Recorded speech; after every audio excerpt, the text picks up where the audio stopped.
Hello, എല്ലാവർക്കും food ഫേസ്റ്റിലേക്ക് സ്വാഗതം. അപ്പോൾ ഇന്ന് നമ്മൾ ഉണ്ടാക്കാൻ പോകുന്നത് ഒരു ട്യൂന ഫിഷ് ഉപ്പേരിയാണ്. വളരെ എളുപ്പത്തിൽ നിങ്ങൾക്ക് വീട്ടിലിത് ഉണ്ടാക്കിയെടുക്കാം. ചോറിൻ്റെ കൂടെയൊക്കെ ഒരു അടിപൊളി കോമ്പിനേഷനാണ്. ഇത് തീർച്ചയായും നിങ്ങൾ ട്രൈ ചെയ്ത് നോക്കുക. അതിനു മുമ്പേ നമ്മുടെ ചാനൽ ആദ്യമായിട്ട് കാണുകയാണെങ്കിൽ നമ്മുടെ ചാനൽ സബ്സ്ക്രൈബ് ചെയ്യുക, ഞങ്ങളെ സപ്പോർട്ട് ചെയ്യുക. അപ്പോൾ നമുക്ക് റെസിപ്പിയിലേക്ക് കിടക്കാം. അപ്പോൾ ഞാനിവിടെ ഒരു പാൻ ചൂടാക്കാൻ വെച്ചിട്ടുണ്ട്. ഇതിലോട്ട് ഞാൻ 1 ടേബിൾ സ്പൂൺ ഓയിലാണ് ഒഴിച്ചു കൊടുക്കുന്നത്. ഇപ്പോൾ ഇത് സൺഫ്ലവർ ഓയിലാണ് ഞാൻ ഒഴിച്ചു കൊടുത്തിട്ടുള്ളത്. ഇതിലോട്ട് ഞാൻ 1 ടീസ്പൂൺ കടുക് കൂടി ആഡ് ചെയ്ത് കൊടുക്കുകയാണ്.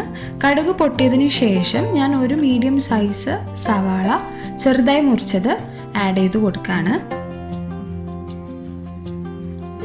ഇനി ഇതിൽ അല്പം ഉപ്പ് ചേർത്തിട്ട് നമുക്ക് നന്നായിട്ടൊന്ന് വഴറ്റിയെടുക്കാം.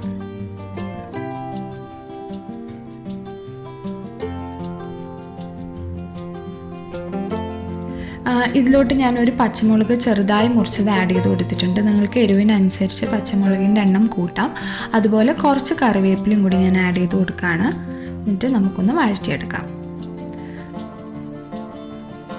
ഉള്ളി വഴണ്ട് വന്നതിന് ശേഷം ഞാൻ ഒരു 1/2 ടീസ്പൂൺ മഞ്ഞൾപ്പൊടിയും 1 ടീസ്പൂൺ മുളക് പൊടിയും ചേർത്ത് കൊടുത്തിട്ടുണ്ട്. ഇത് നമുക്കൊന്ന് എണ്ണയിൽ മൂപ്പിച്ചെടുക്കാം. എരിവിനനുസരിച്ച് നിങ്ങൾക്ക് മുളക് പൊടിയുടെ അളവ് കൂട്ടാം.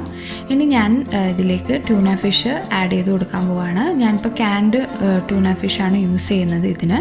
അപ്പോൾ ഇത് നമുക്ക് ഇതിലോട്ട് ആഡ് ചെയ്യാം. ഇത് നമുക്ക് നന്നായിട്ട് ഇതൊന്ന് മിക്സ് ചെയ്തെടുക്കാം.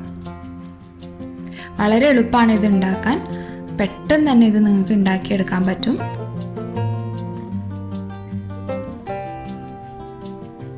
അതിനുശേഷം നമുക്ക് ആവശ്യത്തിനുള്ള ഉപ്പും ചേർത്ത് കൊടുത്ത് മിക്സ് ചെയ്തെടുക്കാം.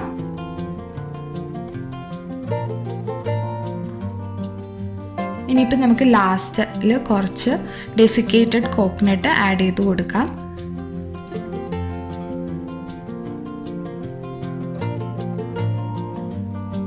അപ്പം നമ്മുടെ ട്യൂന ഫിഷ് ഉപ്പേരി ഇവിടെ റെഡി ആയിട്ടുണ്ട്.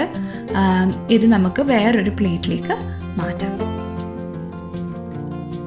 അപ്പോൾ എല്ലാവർക്കും ഈ റെസിപ്പി ഇഷ്ടമായെന്ന് കരുതുന്നു. മറ്റൊരു റെസിപ്പി ആയിട്ട് നമുക്ക് വീണ്ടും കാണാം. നന്ദി.